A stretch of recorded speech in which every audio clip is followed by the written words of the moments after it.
Hey listeners, thanks for dropping in. I'm Christy. And I'm Melissa, and this is Buried Motives, where we dig deep into the details of some of the most gruesome Dirtbag murderers.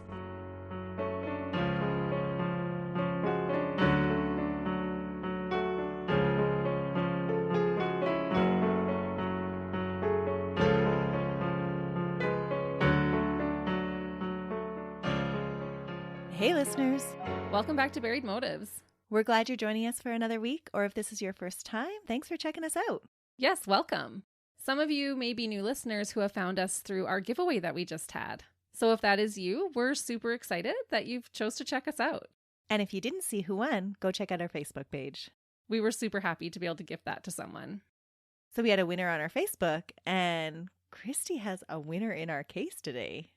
You have a survivor from your case, don't you? I do.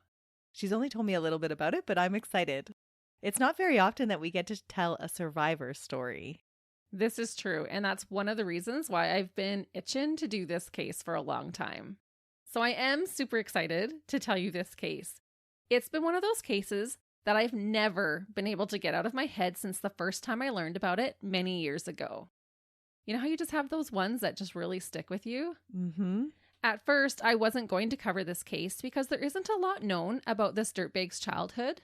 But with that being said, I was able to find some information about his earlier life, as well as a few things about his deranged mental state to give it a go. I had been humming and hawing about doing this one for so long, but to be honest, it was actually a listener who helped me make the final decision to cover it today. Ooh, was it a request? It was. So not too long ago, I had watched another documentary about this killer because it just fascinates me, this case. And on that exact same day that I watched the documentary, a listener messaged us suggesting this case. So I knew then that I had to cover it. I just felt like the universe must have wanted us to cover it because that's too much of a coincidence. Mm-hmm. Or the universe knew that I just needed to get this out of my system, maybe. She just needs to talk about it, people. I do. I really do need to talk about this case. So I just want to give a big shout out to Larissa for messaging us about this case. We appreciate you and all of our listeners so much. Good job, Larissa. You and Christy are on the same brainwave. Sorry, Larissa, if you are. But yes, we totally had synced up that day. So I'm giving it a go. And I just want to say that we love the requests we receive from some of our listeners. And we wish we could do all of them, but we do put them on our list for future episodes. And we spend time looking into everyone to see if there are enough details that we can find to cover them. And you guys have sent us some pretty wild cases, that's for sure. We love it, so keep sending them. Mm-hmm. So I'm hoping that by covering this case, I will finally be able to get this evil man out of my mind for good.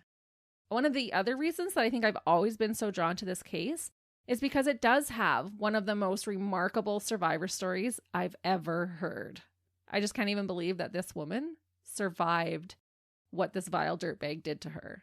And goes on to tell her story. Yeah. If you don't know this story already, you're going to be in awe. Okay, Chrissy, so let's get into this story. Okay. Lawrence Bernard Singleton was born on July 28th, 1927. He often went by Larry, but I will refer to him as Lawrence. His father was Albert Joseph Singleton. He was 41 when Lawrence was born. His mother was Lena Mae Richardson Singleton. She was 21 when she gave birth to this demon child. This means that there was a 20-year age gap between Lawrence's parents. That is quite the age gap. It is. Especially with 21 to 41, there's a lot of developmental growth going on in those years. Mm-hmm. Both Albert and Lena Mae passed away before the world found out what a monster their son was. Kind of a small blessing for them. I think so. The couple had 9 children altogether. Lawrence had 5 brothers and 3 sisters.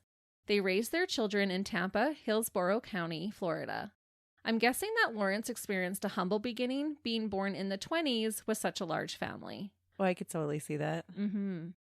All his siblings lived long enough to realize what their brother did, except for one of the sisters who died the same year she was born. Regarding his youth, neighbors and relatives of Lawrence's would later say that they knew deep down that he was a ticking time bomb. So there were signs from when he was really little that there was something going on with him. Yes. And I honestly think that this is one of those cases where we might be talking about an actual full-blown psychopath. Ooh.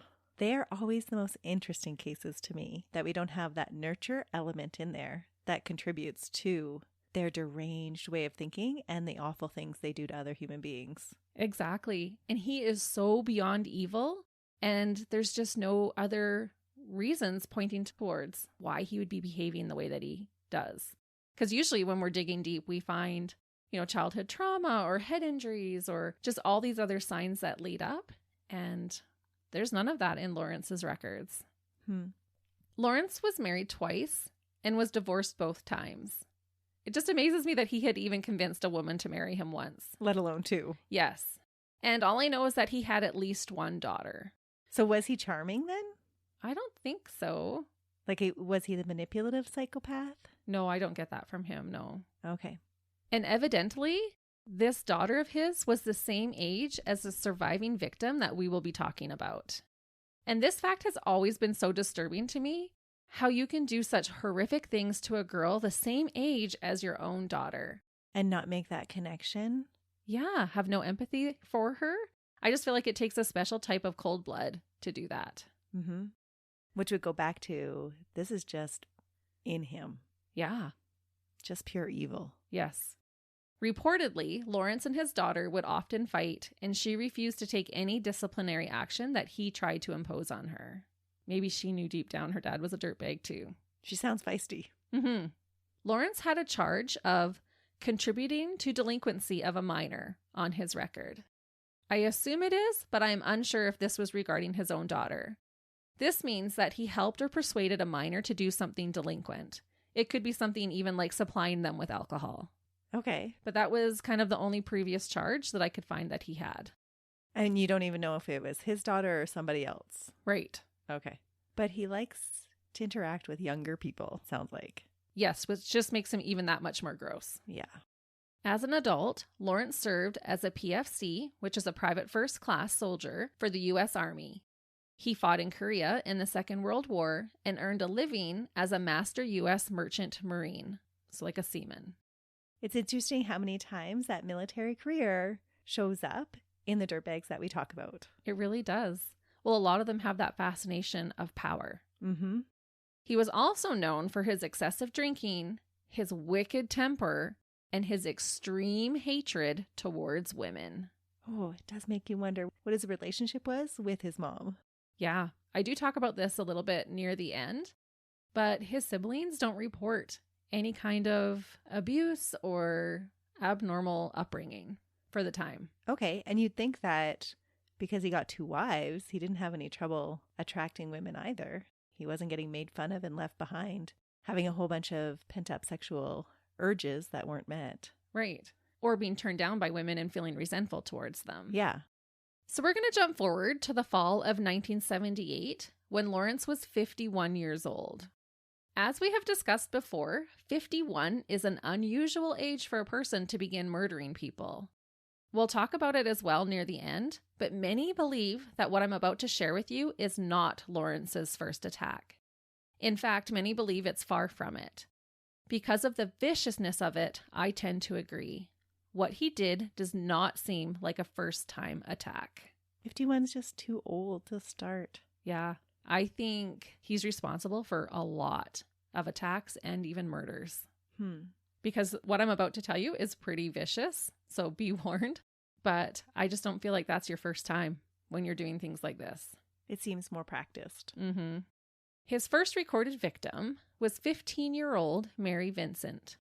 Mary was going through a bit of a rebellious streak. She didn't like the rules her parents had for her. They were on the stricter side, and Mary was more of a free spirit. She had 6 siblings and was living in Las Vegas with her family. Her father was a mechanic who had worked in the military, and her mother worked as a blackjack dealer. Unfortunately, Mary's parents decided they no longer wanted to be married to one another, and a messy divorce ensued. This was really hard on Mary. She finally couldn't stand it any longer and decided to run away. Reports say that she slept inside unlocked cars before deciding that she wanted to go stay with her grandfather, who lived in Berkeley, California. Mary was only 15, and so she couldn't drive herself there. Being true to the 70s, she decided to hitchhike one state over to get there. The trip would have been around 900 kilometers or like 560 miles. Oh, man. Every time we talk about hitchhiking, it just creeps me out. I know. Because unfortunately, a lot of these stories stem from hitchhiking. Mm-hmm. You giving Mary's background already has me thinking about his previous charge and how that could play into it. Yeah, I think he knows how to pick out the vulnerable for sure. Mm-hmm. Mary did manage to make it to her grandpa's house, and she stayed with him for a short while. I'm not sure the exact amount of time, but some reports said that she was only with him for a few days. Mary had grown homesick and desperately wanted to go back home to see her family. She decided to go back home the same way she got there, by hitchhiking a ride with strangers. Her grandpa wouldn't give her a ride? I'm not sure how old he was, or if he even drove. Right. And 900 kilometers is not an easy drive there and back. No. And when I read about this, I could just totally feel for Mary. I'm sure we can all relate to that feeling as a kid of being homesick. You just want to get home as soon as physically possible. And this is how Mary must have been feeling. Mm-hmm. Where you just feel like, I want to just teleport there. I just want to get home. The first part of Mary's journey home was a successful but short one. She made it to just outside of Modesto, California. On September 29th, 1978, Mary had met up with a couple of other people who were hitchhiking as well. The three of them were standing on the side of the road with their arms out and thumbs up, the universal symbol for hitchhiking. Eventually, a light blue van stopped on the side of the road, just ahead of them. Mary ran up to the van to talk to the driver. Inside was an older man. He was balding and looked like a grandpa to her. He was super friendly and told Mary that he had a daughter her age, which I feel like would have put her at ease a little bit. Mm-hmm. He told her that he could give her a lift to Interstate 5. There was no one else in this man's van, so when Mary went to tell the other travelers to come and get into the van, the unassuming man told her that he only had room for her. Oh, no. And how creepy is it that he's already telling her, like he's making the connection, that he has a daughter the same age as her? Mm-hmm. It wasn't like that just slipped his mind and he didn't make that connection. Like he told her, oh, I have a daughter the same age as you. Right, so it was in the forefront of his thinking. Yeah. And this is another reason why I don't think this is his first time, because I don't feel like you're just driving down the road, see a teenage girl hitchhiking, and all of a sudden your brain says, oh, I'm going to pick up this girl and attack her. Like he knew from the moment he was talking to her by telling her, I can only take you. He knew already what he was planning to do. Yeah. Because if you're just driving down the road, you're not going to try and separate a group of hitchhikers. No. Especially when you have the room. He's driving a van, so he does have the room. Yes. So I feel like he was already a predator, and then he just saw his prey standing on the side of the road and had to stop. Mm. Mary ran over to her newly made friends and told them what this man had said, that he only had room for her. They warned her that it was a red flag that this stranger would only take her when he had all that room, and they urged her not to go. Oh, no. But Mary wouldn't listen. She was eager to get home, and the old guy didn't give her any bad vibes. She said he seemed friendly enough to her. And she's just so desperate to get home. She's not seeing the risk. Right. And she had hitchhiked all the way to California safely. She'd had good experiences only with it. Right. And she's got that teenage mentality of, oh, nothing bad will ever happen to me. Mm-hmm. At the beginning, everything did seem just fine. Mary and this old man got along good and were able to make small chat. Mary did not know that the man whose van she had gotten into was Lawrence Singleton. Nor did she know the sinister plan that he had for her. Lawrence told Mary that he had to make a quick stop at home, and Mary agreed. They briefly stopped and then were back on their way. Mary felt so at ease with Lawrence that she asked him if he minded if she dozed off for a little while. Lawrence cheerfully told her to go right ahead. He didn't mind at all. Oh, so she's going to wake up in some unknown place because she's dozing in the vehicle, right? Yep. That's creepy. Mm-hmm. So, of course, he's like, yeah, absolutely. You nap all you want. As I drive you out into the woods. Exactly. Sometime later, Mary woke up and quickly realized that they were going the wrong way. They were no longer heading towards Interstate 5. They were headed towards Nevada. Mary rightfully got quite upset by this, and when she voiced her concerns, Lawrence acted like he didn't even know that he had gotten so off course. Mary's startlement lessened when Lawrence turned around and started to head back towards Interstate 5. He acted like he had just made an honest mistake. He said he missed the important turnoff accidentally. He told her, quote, "I'm just an honest man who made an honest mistake." She later said that she was scared and angry at the same time, but she also must have felt so vulnerable in that moment. Mm-hmm. Because she knew right away when she woke up that this is not right. And this is when red flags start going off for Mary. But you'd think that she would almost have a sigh of relief when he admits it, right? He's like, oh, he's turning around. Okay, all that fear that I had, that's okay. He is still that good guy. I was just being paranoid. Yes. Yeah, I think you're right. She totally would have had that moment of relief. Okay, he's turning around. Like she would have been scared at first. Oh, sorry, I didn't notice. And then he starts heading back towards Interstate 5 for her. But that feeling wouldn't last long for Mary. They drove for a little while, and then Lawrence announced that he needed to relieve himself. He said he couldn't wait for the next rest stop and was going to just pull over. Lawrence pulled off the road, but didn't just park on the shoulder of the road. He turned into a little side road in the Del Porto Canyon area and drove until no one from the main road could see them. He put the car in park and got out, assuming to pee. When he got out of the van, so did Mary. She had noticed that her shoelace was untied. She was feeling uneasy and wanted to make sure that if she needed to run, she could, without tripping over her shoelace. Smart. But I think I would have stayed in the vehicle and locked all the doors with the keys and took off on him. Yeah, I don't know what you'd be thinking in that time. But she's anxious enough about it that she's like preparing, right? Right. She said as they were going into this little side road area, she looked down and saw that her shoelace was untied. She's like, I have to tie my shoelace. So she got out when he did. And she later said that she thought that because she was so much younger than him, that she could likely outrun him if need be. Oh, you would think that. Yeah. But not really taking into account that this is a grown man. He's a bigger guy, a grown man. He still would have a lot of strength at age 51. And she's a child, which makes this so much worse. It was not a fair fight. What Mary didn't know is that Lawrence had not gotten out of the van to go to the bathroom. Instead, he walked around the van to where Mary was bent over, facing away from him, tying her shoe. The next thing Mary knew, she felt a hard blow to her head. Lawrence repeatedly hit her on the head and back from behind. Mary recalls him using a sledgehammer to hit her, but court documents suggest that he used his fists. He must have had massive hands. Or maybe it was both. Maybe he had a sledgehammer there and was also hitting her with his fists. I'm not really sure, but I just thought I would mention that there was that discrepancy there. Okay. Either way, Mary fell to the ground. When she turned around, she saw the once friendly man standing over her. That would have been terrifying. Yeah, I can't even imagine what this woman has gone through. Lawrence picked up Mary and threw her into the back of his van. He tied Mary's hands together behind her back, tore open her clothes, and forced her to perform oral sex on him. He then raped her vaginally as well. And he just happened to have rope in the back of his van? Mm-hmm. Yeah, this is not his first time. No. This seems totally premeditated. Absolutely. I don't believe it is at all. And I don't think anyone can convince me that it was his first attack.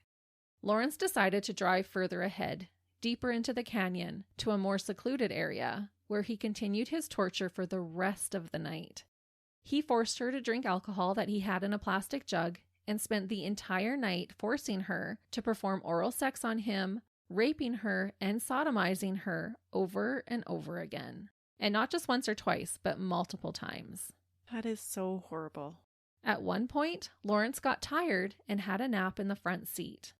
Mary tried desperately to free herself, but she could not untie her restraints. But he was a merchant seaman. He would have known really good knots to use so that she could not escape. That is so true. I didn't even think about that. Throughout this horrific ordeal, 15-year-old Mary repeatedly begged and asked him to set her free.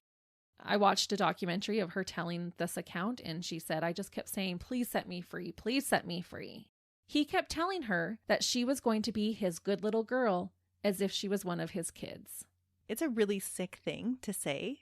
One, when he has his own daughter that age, and that she wasn't a good girl. There's a lot of stuff that you could read into about that. Even him just calling her that. I know. Really sick. Right. He's just a vile pig of a human being. Ugh. Everything about him disgusts me. Mary said she was aware during the entire ordeal. Eventually, she noticed the sun starting to rise. Lawrence took her out of the van and stood her up. He then cut the ropes off of her wrists. Mary thought he was going to finally set her free. She could hear Lawrence rummaging around his tools in the back of the van. He pulled out a hatchet, walked up to her, and grabbed her by the left arm with his left hand. He looks at her and tells her, "If you want to be set free, I'll set you free." He then raises his right hand high into the air, holding the hatchet, and brings it down onto Mary's arm. With this strike, he completely severed her left arm right below the elbow. Ugh. I couldn't imagine the pain of that. She's fully awake. She's fully awake, and she does talk about the pain. She says just the hot pain of this. She said she stayed alert the whole attack, even afterwards, and she said she felt everything. Oh.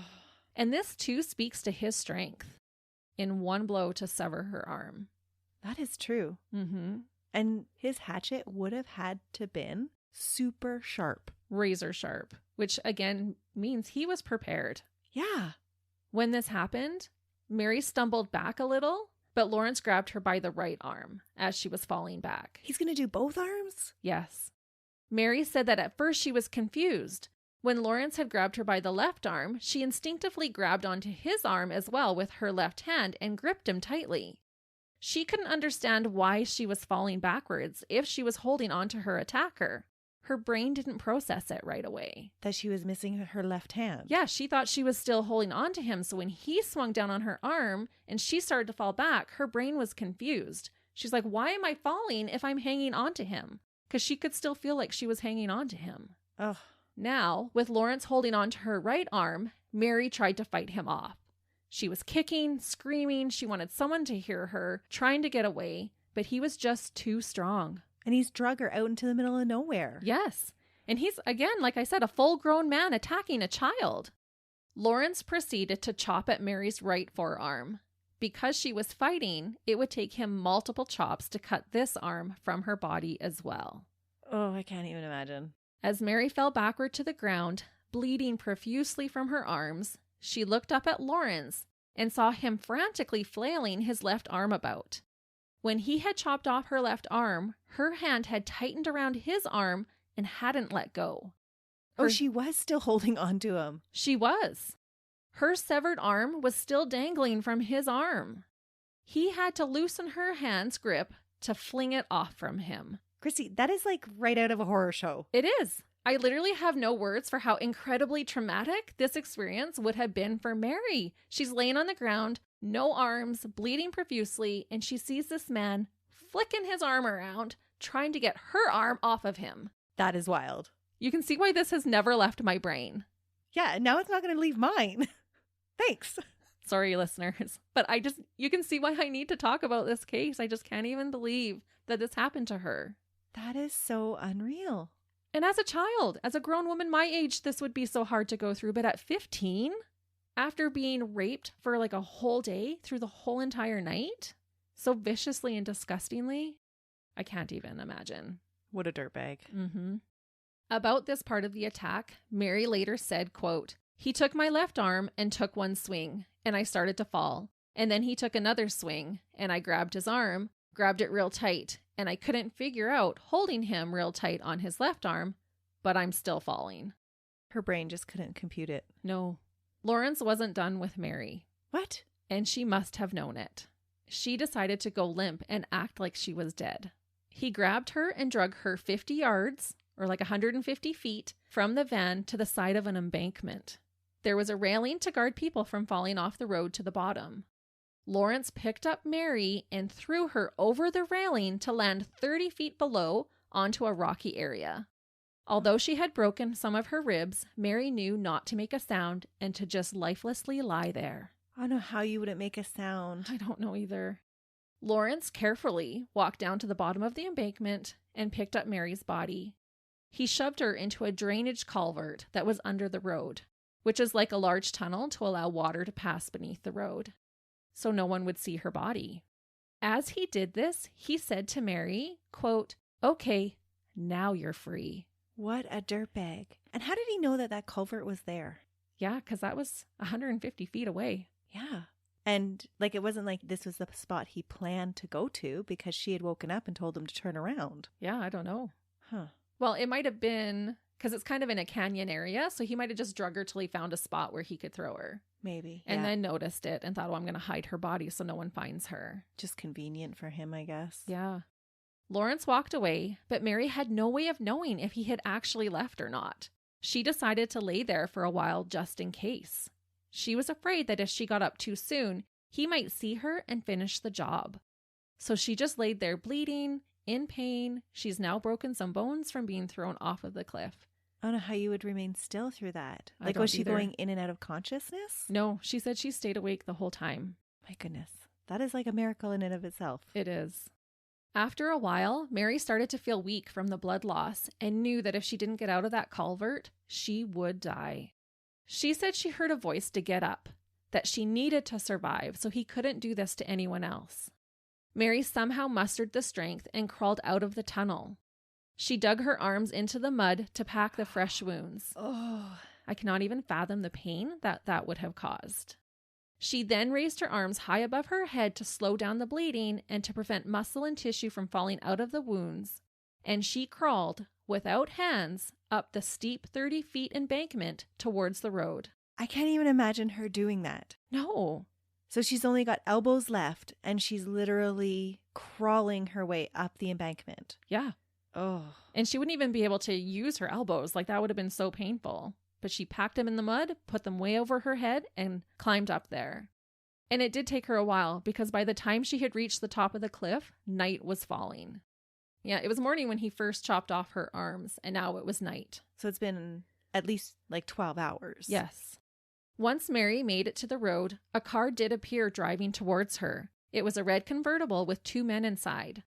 However, they were so freaked out when they saw the state that Mary was in that they sped up and kept driving. No. Not stopping to help Mary, despite her yelling out for them to help her. They just drove by. Her appearance must have been so shocking.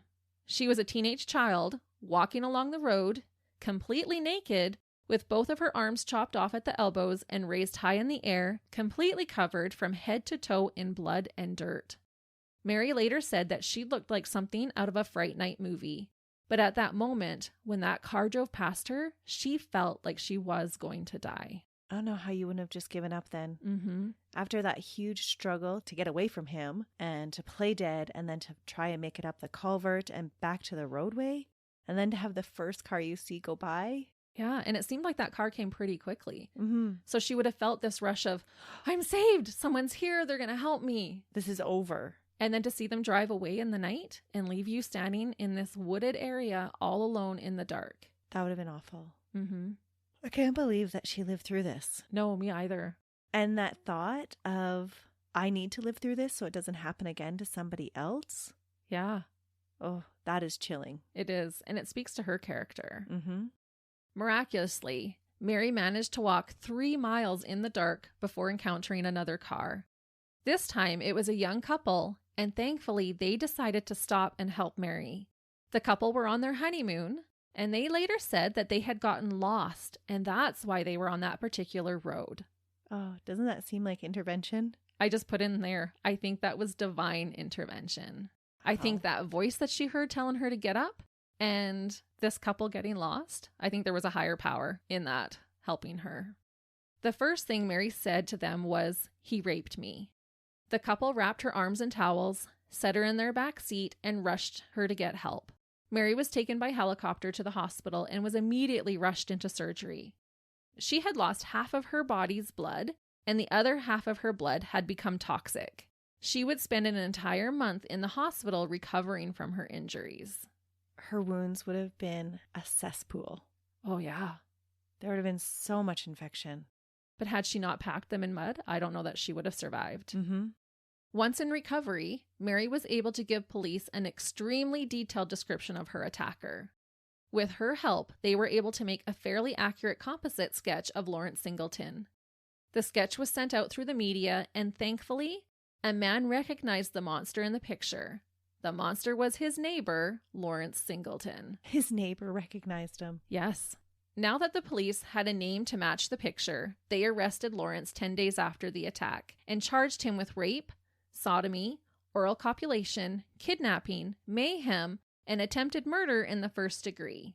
I hate that word, oral copulation. Like she had any part of that at all. No, she did not. That's just wrong. I agree. They apprehended him in Nevada at his ex-wife's apartment complex. When police searched Lawrence's home in San Pablo, they discovered partially burned clothing believed to have belonged to Mary, along with her package of cigarettes that she had with her at the time of the attempted murder. Was it really her clothing? They said they believed it was her clothing. I don't think there was the testing then, Okay. like we do now, right? I just really don't think that she was his first victim. And so I'm listening intently to be like, okay, where's the evidence that there's more? Oh, yeah. That's why you were asking. Yeah. Was it really her clothing, or was it like this stockpile of clothing that he's like, oh, I've got enough now, I should burn it? Yeah, maybe. Or it could have had her fresh blood on there and he was trying to burn it. Yeah. And I think he kept the cigarettes as his trophy. Was he a smoker?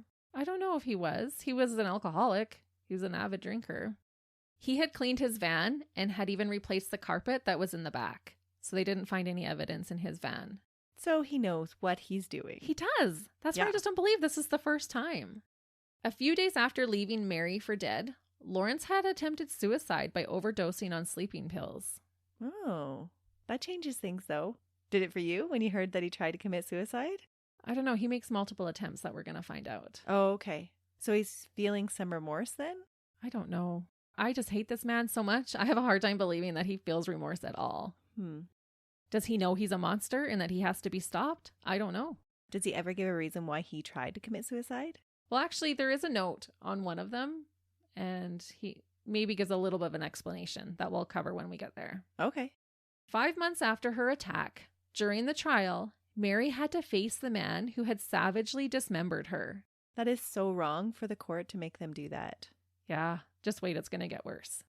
This time, Mary had prosthetics where her forearms and hands used to be. And her prosthetic hands were not like the ones available today. They were more like metal pinchers or hooks, for lack of a better way to describe them. During the trial, a recording was played of Lawrence's earlier testimony. He claimed that he was the real victim, not Mary. What? What kind of story did he try to tell them? He suggested that Mary was a runaway who threatened to hurt him if he didn't drive her to LA. He said he did pick up the other 2 hitchhikers who were with her, and they all bought dope from a bar, smoked it, and then she had sex with all of them for money. He claimed it was the other hitchhikers, named Larry and Pedro, who must have hurt her. He said he had passed out, and when he awoke, the other Larry was driving, and despite Mary's clothing still being in the van, Mary was gone. He claimed he dropped off the 2 male hitchhikers in San Francisco, and that was all that happened. So he just burned her clothing and replaced the carpet in his van just because. Right. Well, we know none of this is true. Yeah. Because of Mary's brave testimony, Lawrence was found guilty of his crimes in March of 1979. However, because of the lenient sentencing laws at the time for sexual crimes in California, Lawrence was only sentenced to 14 1/3 years to be served in the San Quentin, California prison. The presiding judge had given Lawrence the maximum sentence possible and was quite upset that they couldn't sentence him to a longer term. The judge said, quote, "If I had the power, I would send him to prison for the rest of his natural life." They only charged him for sex crimes, not attempted murder? That was with the attempted murder. Oh, that was with the attempted murder. Yeah, because he was found guilty on all charges. Wow. But what is even worse than the wimpy sentence that Lawrence got was when Mary had to walk past Lawrence to leave the courtroom. Being only inches away from him, he leaned in towards her and whispered loud enough for others to hear, quote, "I'll finish this job if it takes me the rest of my life." What? And I just thought, what a dirtbag. Slap more sentence on him then. Right. And I did watch a documentary that said they could have given him more charges for that. Yeah, that's uttering death threats. Yeah. And this statement proves that he did not feel one speck of remorse. Being this cold and ruthless suggests to me that Mary was definitely not his first victim. He knew exactly the type of torment that statement would leave her with. Yeah, that's just wrong. And now I was feeling like, oh, he tried to commit suicide. Maybe he was feeling remorseful. But with that statement, no way. I don't think he ever feels sorry for anything that he does. No, he's just trying to elicit more terror for her, as if he hasn't terrorized her enough. Yeah, he got off on being able to see her. He's seen his handiwork. She has these prosthetics. She had to walk past him only inches away, and he used that as an opportunity to do another blow at her. I can't physically hurt her, but I can hurt her with my words, and I know it's going to terrify her. Ugh, that is just a dirtbag. I know, he's so infuriating. While incarcerated, Lawrence was a model prisoner. How many times do we hear this? And it makes me crazy. Quit calling them model prisoners. They're dirtbags that deserve to be in there. Are they going to let him out on good behavior? They are. What? Yes. He behaved himself and worked inside the prison as a teacher's aide. After serving only 8 years of his 14-year prison sentence, Lawrence was up for parole. This is going to make you all mad because I'm going to tell you what is said about him and then what happens. The psychiatrist who had been treating him at San Quentin prison said about him, quote, "Because he is so out of touch with his hostility and anger, he remains an elevated threat to others' safety inside and outside the prison." He was also described by multiple psychiatrists at San Quentin as having a paranoid personality, being a severe schizoid who was capable of angry and destructive outbursts on those weaker than he is. And they let him out. Yep. Early. Yes. Almost like half his sentence. Just over half his sentence. Oh. Donald Stahl, the prosecutor at Lawrence's trial, said, quote, "I think, if anything, he's worse now. He has not taken responsibility. He lives in a bizarre fantasy land and acquits himself each day. He does not accept his guilt and won't resolve never to do it again." And I also wanted to remind everyone that Lawrence had blamed Mary for what had happened to her during the trial. He is delusional. He called her a, quote, $10 a night whore. He said it was the other Larry, hitchhiker, that did it and that he was being framed. He also stated that he was the one being threatened by a 15-year-old girl. He made it sound like he was kidnapped by her. He said, quote, "Everything I did was for survival."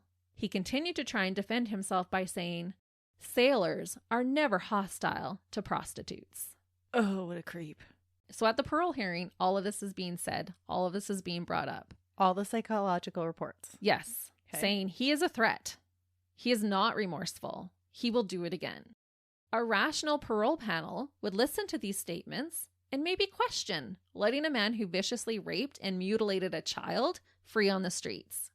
For some unbelievable reason, in a cruel twist of fate, Lawrence Singleton was granted his parole and released early for his good behavior in April of 1987. That is bizarre. Mm-hmm. What were they thinking? They weren't. They were using 0 brain cells in making that decision. Who cares if he's being good in prison and helping teach people in prison? Okay, so he's going on to do what other horrific acts? We always cover a murder, right? Mm-hmm. That's where we're headed. Oh, it's just so maddening when they let people out who have these pasts and very clear tendencies that they are still going to be violent. And even at his sentencing, his judge said he should be locked up for the rest of his life. If I could, I would. And they're going to let him out. Just to go on to murder somebody else. Yep. And isn't that so much more awful because Mary fought so hard. She had the courage to continue to fight through all of that pain and go through what she went through because she had this premonition that if she did, she could save somebody else's life. Mm-hmm. And they're just going to let him back out so that he kills. Yep. I do think with him being locked up for that 8 years, she probably did save multiple lives. That's true, but she yeah. did everything that she could, and the justice system just had to keep him in jail, and they could have saved more lives. Yeah, it was like a slap in the face to her as a survivor. Yeah. Understandably, Mary was terrified that Lawrence would make good on his word and finish the job. She lived in constant fear, worried he might track her down. She could never stay in one spot for too long. Remember, he had promised her that he would one day finish the job that he had started. Mm-hmm. And why wouldn't she believe him? Lawrence had physically tortured Mary years prior, but he had continued to mentally every day since the attack. As a result, she fell into a depression. She was kept up at night with nightmares and struggled to hold down a job with her prosthetics. She later said that she had to work twice as hard to do things without hands. Mary developed an eating disorder and plummeted to under 100 pounds. Her anxiety became so crippling that it became challenging for her to even leave her house to run a simple errand. And all of this happened after his release. Yeah. She was having a hard time before, but at least she knew where he was. But once he got released, her fear skyrocketed. And understandably so. Yeah. So she just couldn't settle. She had to continue to move from house to house to house, from place to place. She would never feel safe. No, not at all. Always looking over her shoulder. Mary filed a civil suit against Lawrence for her pain and suffering. It was settled in May of 1987 for $2.56 million in her favor. However, she was never awarded a penny of that money. Lawrence didn't have anything of value to pay her. His health was poor, he only had $200 in his bank account at the time, and he didn't have a job. I believe at this point he was living off of his Marine pension, which should have went to her. Yeah. When Lawrence was released from prison, he was unable to find a town close enough to the prison to serve his parole in. He had been ordered to stay in Contra Costa County, California. People in the surrounding areas knew what a disgusting monster he was and protested him living in their towns. They didn't just sign a petition. They would gather in the hundreds and cause such a scene until police had to move him. I can't blame them. Yeah, it was pretty wild. I actually really loved reading all of the things that these townspeople were doing. They're like, nope, he is not coming to our town, and then police would have to remove him. But he had to stay within a certain distance of the prison. So instead of moving into a community, he ended up living in a trailer on the San Quentin prison grounds. It is rumored that he even had to be supplied a bulletproof vest when he was transferred for his safety. Lawrence only had to serve 1 year of parole and then was free to leave the state. What? Mm-hmm. No, like nothing after that. Nope. Just free to go. Yep. 1 year living on our grounds in our trailer that our taxpayer dollars are going to supply you with. You live here for a year and keep your nose clean, then we're going to let you go. But what kind of interaction is he having with the real world that's actually going to give him any experience to how to reform? Zero. Everyone in California wanted this man dead, and that's why they had to protect him. So how do they feel after a year? Okay, yep, he's reformed enough. We're just going to let him back out into society. Yep. And we're not even going to keep tabs on him. Like, he is allowed to leave the state. Oh. And that's just what he did. Fail. Mm-hmm. When the year was up in April of 1988, he left California and moved back to his roots in Florida. He immediately went and visited family in the Tampa area. Although he was now close to family, not everyone was excited to have him back in Florida. While he was staying with one of his brothers, someone detonated a homemade bomb at his brother's house. It made a 4-foot wide indent in the yard. And another man even offered to pay him $5,000 to leave Florida. So who detonated the bomb? Like just somebody? Somebody did, yeah. People just wanted him out of there too. Not as badly as in California. I don't think as many people in Florida knew about his crimes. There weren't mobs gathering. Right. But there were bombs being set off. Yep. At his family's houses. At his brother's home. Oh, his poor brother. Now a free man, Lawrence the Dirtbag couldn't keep his nose clean. He was arrested twice in Brandon, Florida in 1990 for petty theft.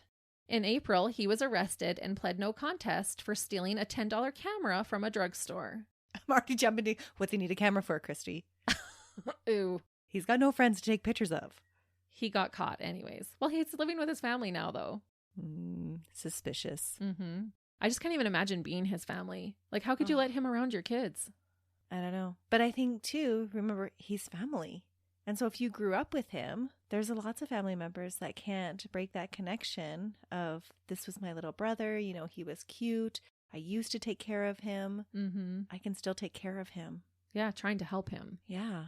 That's not such an easy bond to break. It's not. So after being arrested for stealing the camera, he had to serve 60 days in the Hillsborough County Jail. In November, he lifted a $3 hat from Walmart and was arrested again. And because he's not on parole, all of these arrests aren't going to put him back in jail. Well, he does go to jail this time and had to serve 2 years in the same jail. Okay. For a $3 hat. Serves him right. Mm-hmm. But we're still not even at the years he would have served had he served his full sentence. No, not at all. There are no more arrest records for a few years after he served those 2 years. until 1997. And by this time, how old is he? He's getting close to 70. On February 1st, 1997, Lawrence is again arrested for theft. This time, it was for an $87 electric drill. Sorry. I need to keep my comments to myself sometimes. You're wondering, why is he getting these things? Why does he need a drill, Christy? Well, I just watched the whole Dahmer documentary, so that's where my mind is going. Yeah, I don't know. Let's just hope it's for some home improvements. We know it's not. Probably not. This same day, Lawrence attempted to end his own life again. He attached a dryer hose to the exhaust pipe of his van and funneled it back into his van, where he sat to try and kill himself from the vehicle's exhaust fumes. And he did this right out on the street, where people were. According to witnesses, he made 3 attempts to get it to work. He had to get out, fix the pipe, go back in. 3 times. A couple walking by in his neighborhood saw what he was doing and did rescue him. Inside his home, he had left a 1-page suicide note. And in the note it said, quote, "I hope that I find peace. Please have me cremated and have my ashes thrown into Palm River on the outgoing tide." So when you asked why, this is the only explanation we have, that he wants to feel peace. Yeah, too bad. You don't get any. No, he doesn't deserve any. No. But maybe that speaks to the mental demons that he was fighting. Just never felt any peace. Because of this suicide attempt, he was admitted into the St. Joseph Psychiatric Care Center. Lawrence's family knew that he needed serious help. They encouraged doctors to have him committed to the center involuntarily under the state's Baker Act. They were worried that he would hurt someone else if he was released. So even his family is like, keep him here. He can't be let out. A petition was made. It was even signed by 2 different psychiatrists who worked at the psychiatric care center. They stated that he, quote, posed a real and present threat of substantial harm to his well-being.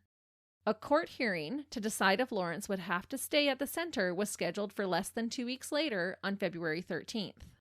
However, Lawrence wouldn't stay there long enough to even be present for the hearing.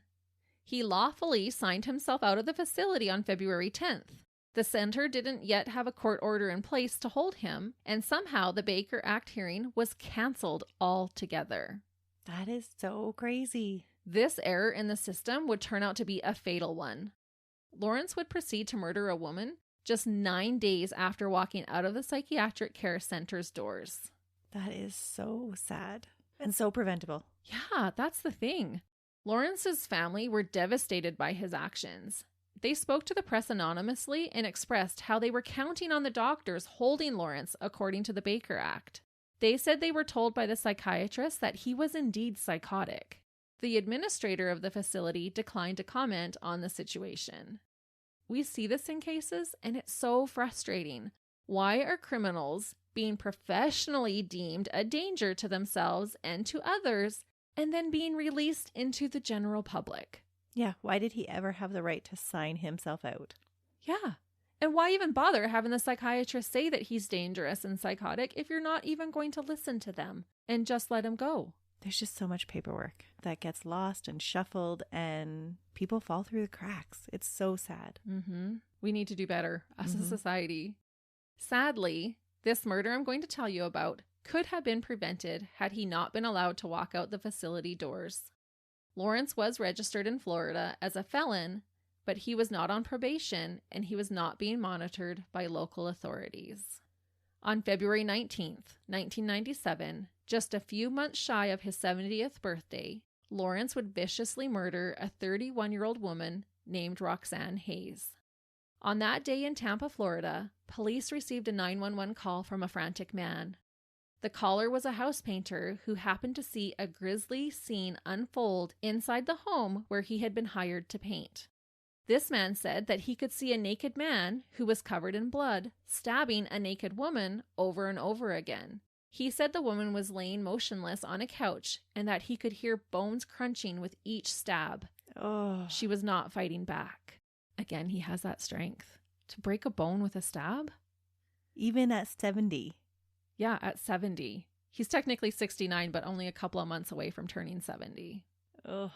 I'm going to read a quick overview of the painter's testimony from the Supreme Court appeal documents. This isn't his words, but it's a summary of his words. And it says, quote, "At trial, the state presented the testimony of Paul Hitson, an eyewitness. Hitson, who had been hired to paint Singleton's house, testified that after knocking on Singleton's door and calling his name, he walked into Singleton's house and heard a muffled, gurgling sound for help. Hitson stated that as he walked through the house, he heard another cry for help and, upon entering the doorway of the family room, saw Singleton hunched over a body on the couch. Hitson left the house through the carport door and told his uncle, who was waiting outside, what he had seen. Hitson then ran to the front of the house and looked through the window on the front door. Hitson kicked the door and in response heard another weak cry for help. Hitson saw Hayes laying on the couch, not moving, with Singleton standing over her with his hands around her neck. Hitson testified he then saw Singleton make 3 downward pounding motions on Hayes' chest and neck area, accompanied by bone-crushing sounds. Hitson then went with his uncle to telephone for help. Evelyn Neely, the mother of the painter Paul Hitson, said about her son witnessing the lethal attack of Roxanne, quote, "What got him most is that man kept on killing her in front of him and not caring. He knew that he was there watching him. Yeah, he came right in the house." She said he was off in another dimension. She said her son stated that Lawrence had turned to look at him with a glass-like stare and then just continued attacking Roxanne. I'm not sure he saw him, though. He knew he was there because he heard him, because he had been calling out, "Hey, Lawrence, hey, Larry, I'm here." Stopped and looked at him just in another dimension and then turned around and kept killing her. That's cold. Yeah. I wonder if it was registering to him, though. I don't know. Or if he was just in a state. Yeah, such a trance that once he started, he couldn't stop himself. Mm-hmm. And again, I don't believe this is his second attack. No. When police rushed to the scene at Lawrence's home, Lawrence answered the door covered in blood. He told the officers that he had just cut himself while chopping vegetables. Naked? Yeah, covered greatly in blood. As he was saying this, police could clearly see a bloodied, lifeless woman laying on the floor behind him. Can you imagine being that officer? He is psychotic. He is. I don't know any other way to describe him. He's just the most cold-blooded killer ever. Lawrence told police that Roxanne was a sex worker. He said they agreed to $20 for her services, but that she had tried to steal more money from him, from his wallet, and threatened him with a knife. He said that she was stabbed as they struggled. Even though a witness saw multiple times him stabbing her? Yeah, and her not even being able to fight back, him strangling her. This story was obviously false. His defense team would also try to argue that Lawrence was not responsible for his actions because of his alcohol consumption at the time of Roxanne's death. Ugh. That just always irks me when people try to use that defense. You're making that choice to consume that alcohol, and if you know that makes you violent, then that's still your choice. Yeah. And I don't think that is why anyways. No, he's just an outright dirtbag. Yeah. Roxanne was a mother of 3. Her children were ages 3, 7, and 11. Circumstances in her life had caused her to turn to sex work as a way to provide for herself and her children. She was open about her line of work and said she did it to pay rent and buy diapers.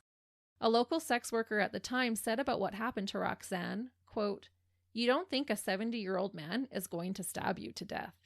She probably thought she had chosen a guy that was safe. Right.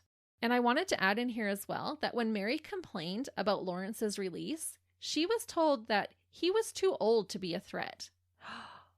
No way. And now Roxanne would have probably thought, oh, he's 70. This is going to be an easy client, no problems. And I just feel like, when are we going to start letting people's actions speak to how much of a threat they are, not their age or any other unrelated factor? Mm-hmm.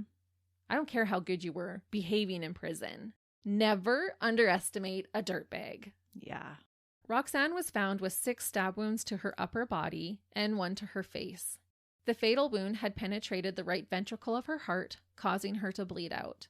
It was estimated that she would have been conscious for about 4 or 5 minutes after sustaining this life-ending injury. Roxanne also had deep defensive wounds to her hands. Her index and middle finger on her left hand had almost been completely severed. The murder weapon was determined to be a boning knife. Roxanne had a rocky past, but is remembered fondly by her loved ones. They said she was a good person. Her boyfriend at the time said, quote, "We will miss her. If any of those people could sit down with Roxy for 10 minutes, they would know she didn't deserve what she got. Absolutely, she didn't. No way. Nobody does. And those poor children now left without a mother? Yeah, so tragic. And preventable. This didn't have to happen. That's what makes the whole thing so maddening. It does. After being taken into custody, Lawrence again tried to end his own life. He was sent to a psychiatric hospital for treatment before being sent to jail to await his murder trial. When Mary learned about what Lawrence had done to Roxanne, she knew she had to get over her fear and face her living demon to make sure he would never hurt another woman again. Again, she has to face him. Yes. This was the moment she knew that she had to come out of hiding. Mary, being one of the most courageous survivors I've ever come across, told the court of what she had experienced at the hand of Lawrence Singleton and how it had affected her life afterwards. And this could not have been easy for her. I also want to point out that she didn't have to go and testify. She volunteered. She mustered the strength to go so that he would have to pay for what he did to Roxanne. What an incredible person. Yeah, she's amazing. During her testimony, she pointed at Lawrence with her prosthetic arm and said, quote, "I was raped. I had my arms cut off. He used a hatchet. He left me to die." After only 4 hours of deliberation by the jury, Lawrence was found guilty of first-degree murder.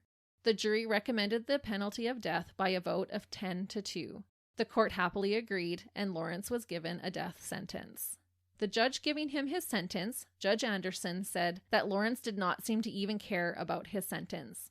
The judge said, quote, "This was an unprovoked, senseless killing of a human being. We are living in the times worse than Sodom and Gomorrah." And he missed preventable. Exactly. And I wonder, like, looking back, did any of those parole board people Feel like they had blood on their hands? Yeah. Mm-hmm. Or the psychiatric center that they let him out? Like, I know it's not them that did it, but it's just such a series of unfortunate events. It really is. And things that should not have happened. The system needs reformation. Mm-hmm. One of Lawrence's family members said after the murder, quote, "He was just a walking time bomb. That's all he was. As far as I'm concerned, they can take him to the electric chair." And do they? No. He's still alive? No. Oh. The state never had to carry out his death penalty. Lawrence Singleton died of natural causes after battling cancer on December 28th, 2001 at the age of 74. So he only had to stay in jail for 4 years. Instead of dirtbag, his burial inscription just lists his military achievements: PFC U.S. Army, Master U.S. Merchant Marine, and World War II Korea. He is buried in the Garden of Memories Cemetery in Tampa, Florida. He was not cremated and scattered in the Palm River like he wanted. Well, at least that's some sort of justice. Mm-hmm. Many believe that Lawrence did not randomly start attacking women, as we've said, in his 50s. He is suspected of murdering over a dozen women throughout his life. So to me, it sounds like they have specific victims that they do believe he murdered, but no evidence or way to charge him with that. Which is unfortunate. Mm-hmm. Before we end, I want to share more information regarding Mary Vincent, the heroine of today's case. Not often do we get to discuss survivors of the dirtbags we cover on our podcast. Plus, her case inspired much needed change in the justice system. Oh, so something did change because of her? Yes. That's amazing. It really is. And I just wanted us to end with Mary. When Mary was younger, she was an avid dancer and had dreams of becoming a professional. These dreams were crushed when they had to use pieces of her legs to reconstruct her arms. She was married, but that marriage ended in divorce. Mary is the mother of 2 sons. Her love for her children helped her on her healing journey. Like I mentioned earlier, working has been physically challenging for Mary, and although her dream of dancing was taken from her, she developed a passion and talent for painting. She has been successful in selling paintings, some of them in the thousands of dollars. Oh, that's incredible. Without any hands. Mm-hmm. Yes, with her prosthetics, she's been able to paint beautiful pictures. That's amazing. Many of her paintings are of strong, powerful, action figure-like women who are ready to fight. That's fitting. I love it. Mm-hmm. With Lawrence dead, Mary has been able to move forward and says she is able to feel happiness again. She said that at first, his death did not bring as much peace as she had hoped it would. She didn't feel relieved when she found out he had died. She felt robbed of his execution.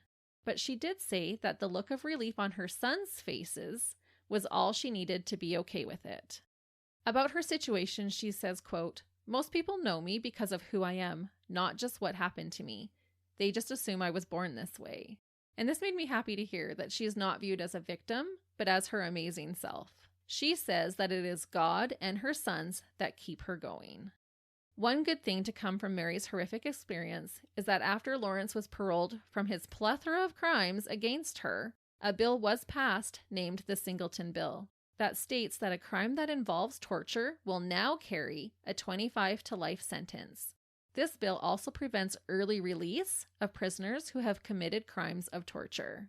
That is awesome. So instead of 14 years getting out after 8, you're 25 to life and you're not getting out early.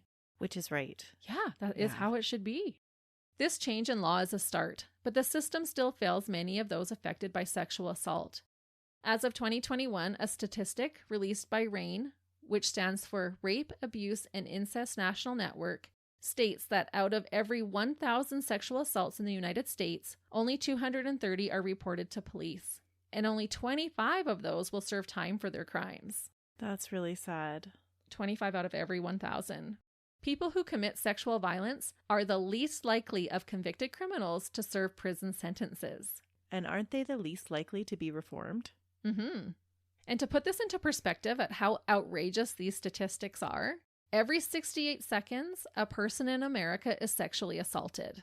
Every 68 seconds. And every 9 minutes, that victim is a child. That's crazy. And we're allowing these predators to serve the least amount of prison time. So they can just go on and do it again. That's crazy and so sad. It really is. And thank goodness we have women like Mary that stand up and are strong enough to tell their story that people can learn and then the system can change. I totally agree, because these are sickening and startling statistics and more needs to be done. And to go along with what you just said about Mary being willing to stand up, she continued to try and do that even after Lawrence was convicted of murder. In 1998, Mary went to Washington, D.C. to testify in favor of a bill titled No Second Chances for Murderers, Rapists, or Child Molesters Act.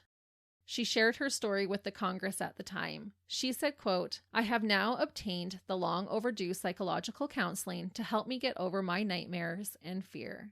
Yet sometimes I still feel like that confused 15-year-old runaway trapped in the body of a 35-year-old mother of 2. No one should ever have to go through what I went through or what the children of Roxanne Hayes will go through without their mother." That bill was never passed. Oh. Mary continued to be a victim's advocate, but chooses to stay out of the spotlight. All I can say is she is a superhero like the women she has painted. I chose to not even look to see where she is current day, as she deserves to just live her life in peace. And that is the story of the deranged and cruel, evil to his core, creep of a man who never thought twice about maiming one woman and killing another, the atrocious dirtbag, Lawrence Singleton. A complete psychotic dirtbag. I just feel that this man was really evil to his core. He had a large family who experienced the same upbringing, and none of them admitted to any abuse taking place while growing up, and none of them turned out like he did. I just think he was truly sadistic. And it's just so maddening that they caught him and then let him go. Listeners, are you feeling the same way as us? Do you feel our rage coming through? I know. Ever since I've heard this case, I cannot even believe that a man could chop off the arms of a 15-year-old girl and not spend the rest of his life in prison, to rape her for an entire day so viciously like he did. It's just bizarre. Yeah. And then he gets let out to do even worse. Ending it with Mary allows us to go away happy today, Christy. Yeah, we can focus on the amazing woman that she is. Mm-hmm. And from what I've heard, Melissa has a case coming up next week that might infuriate us just as much. Absolutely. But until then, we hope you guys have a wonderful week. See ya. Bye.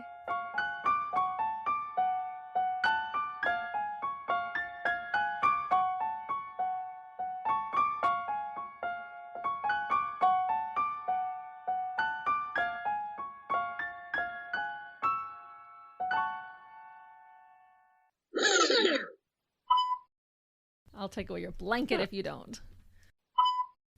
Hang on. I feel like I have like a scratchy back up my throat.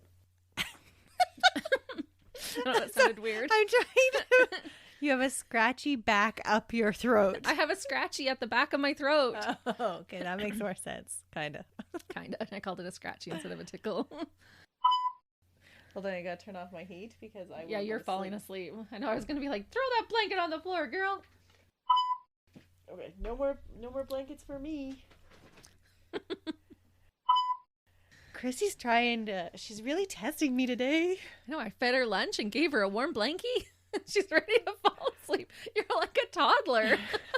I just have to feed you and wrap you in a warm blanket. Like a toddler, I did not sleep last night. Me either. What a pair we are. I need a chocolate bar or something. Anyways, we digress. Yes. How do we even get onto that? I don't know. Sometimes when I'm editing, I'm just like laughing. Like, oh, you're editing? I'm like, yep. And I'm like, Melissa and I are hilarious. I ended at the arena. I'm pretty sure people think I'm like totally crazy. Because you're like, these big earphones.